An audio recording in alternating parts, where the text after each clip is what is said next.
So what if I was to tell you that I won a popularity contest in high school, and then 30 years later, I ended up living in my parents' garage, broken, fat, and broke? This is high school highs, middle age lows.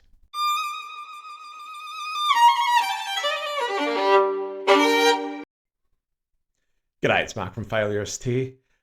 This is high school highs, middle age lows. Basically, this is my journey through failure and how it came to shape me as a person. It's kind of like an origin story, except I don't think that DC or Marvel will be knocking on my door to make a movie out of this. But you never know. Story time. Okay, so if anybody's watching, obviously there is a new story time screen. That is going to be temporary. I couldn't deal with that voice from the previous videos. So watch your space. Yeah, we'll work on that. So yeah, basically this is my story from the highs and, you know, of high school to the lows of being middle age and hitting the bottom of my life. And now the climb, which is, you know, effing difficult, but not impossible. So for most of you, you did okay, in high school, and then you really flourished and sort of became an adult, and you're dealing with adult things, but you're doing okay. And up until 2 years ago, that was sort of I ran the opposite route. I was very popular in high school, and then basically, descended to the very bottom until I got there, until I knew I was at that sort of bottom of my life. So picture this, 10th grade, the sort of graduation mass, and they announce, the most popular kid in school and happened to be me. And I just remember sort of looking up, when I had the shield and thinking, how good is this? Life is easy, and then you fast forward 30 years later, you're, yeah, living in a 4x4 space and you're fat, destitute, broken, drowning in alcohol, and thinking, you know what, I'm at the bottom. And it's going to be a very hard road to get up from this. Because as a teenager, life was simple, because you had simple choices to make. Go to school, come home, homework, sport, sleep, rinse, repeat. Of course, and, in the afternoons, TV. And from the other videos, you could probably tell that is the main character in my sort of life's journey.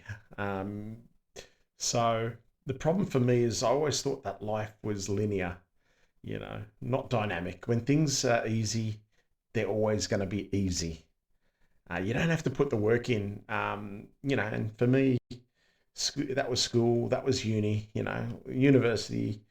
I had flashes where I sort of could show, I didn't have to work hard, but I could get by, um, and then I'm officially an adult. And did I make good choices? Yeah, I did. I married an amazing woman. I have four amazing kids. I have a absolutely precocious but brilliant and wonderful grandson. Um, and, but you still expect to make easy decisions.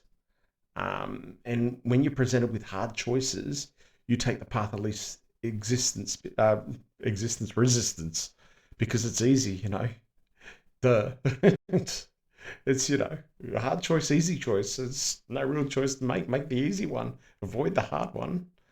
Um, and then you know, the easy choices they lead to hard outcomes because you've avoided having hard conversations. You've avoided making hard decisions, and then you find yourself separated.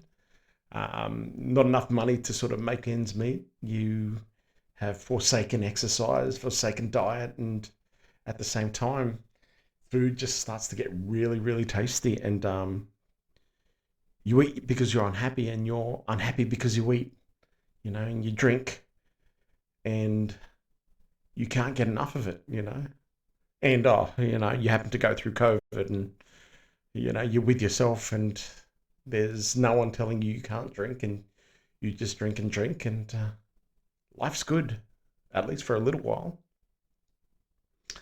And then, you're 44 years of age and threading a clothesline in your parents' backyard, and you just can't wait to have that first drink. And then I realized that, you know what?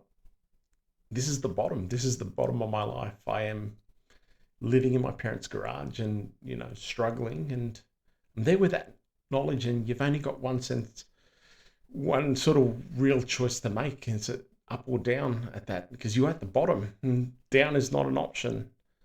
Um, and I get this sense that everything is going to be okay. I kid you not. And then I get this voice. There's a movie called The Devil All the Time, and Robert Pattinson plays a preacher in it. And I just hear his voice in my head saying, "Delusion, delusion." And I just crack up because I just think, you know what? Yeah, you're in a hard spot. But I still had the ability to breathe. I still had people that had my interests at heart, and it's going to be a long road to get out from here. And I'm going to have to start to make some hard decisions. And, it's one of those things that, especially like, at that stage, I was, over 110 kilos and pain in my joints. I was hungry. I was thirsty all the time, just broken, angry as well, resentful. And there is only one direction that you can take when you're at that stage where you're at the bottom. Okay, so there's no trade, there's no, um, if you've got any thoughts on that, yeah, by all means, leave it in the comments. But I think I'm just going to leave this as a cliffhanger for next week. Next week's episode will be the climb. Okay, I know I'm terrible, Muriel, but I think we'll leave it here. And I will hopefully see you next week.